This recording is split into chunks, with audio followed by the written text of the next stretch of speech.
అంటే అన్ని లోకాలని ధారణ చేసే తంతువయ. ఆ తంతువదే స్వయంభుగా వితంతువుగా నెటులవును. ఆ తంతువు ఎప్పుడైనా వితంతు అవుతుందా? నువ్వు అనుకుంటున్నావు తప్పితే. వితంతువైనా సతంతువైనా తల్లి తల్లి. ఆవిడ జగన్మాతతో సమానం, గౌరవించి తీరాల్సిందే. ఆవిడ ఎదురొస్తే సకల శుభాలు జరుగుతాయి. నేను గృహప్రవేశం చేసినప్పుడల్లా 30 ఏళ్లు వితంతువుగా ఉన్న నా తల్లి చేత కొబ్బరికాయ కొట్టించి నేను గృహప్రవేశం చేశాను. ఇచ్చి నమ్మకాలు వదిలిపెట్టండి. తల్లిని మించిన దైవం లేదు, తండ్రిని మించిన దైవం లేడు.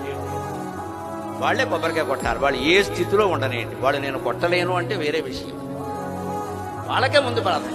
ఈ నమ్మకాలు ముందు ఆడాళ్లే వదులుకోవాలమ్మా. ఆడాళ్ళకి ఎక్కువ వస్తున్నాయి బాగా ఇప్పించండి. ఏ రకంగా ఆక్షేపిద్దాం, ఏ రకంగా ఉండి రాకుండా చేసేద్దాం. అక్కడ దుర్మార్గపు కుళ్ళు బుద్ధులండి. ఇన్ని బుద్ధులు పెట్టుకుని మళ్ళీ నేను రోజు అమ్మవారి గుడికెళ్ళి దండం పెట్టుకుంటా. ఏం ఉపయోగం లేదమ్మా దాని. అమ్మవారికి తెలుసు నువ్వు వాడుతున్న నాటకం అంతా. పెద్దాళ్ళని ఎంత అవమానిస్తున్నావో అమ్మవారు చూసుకుంది.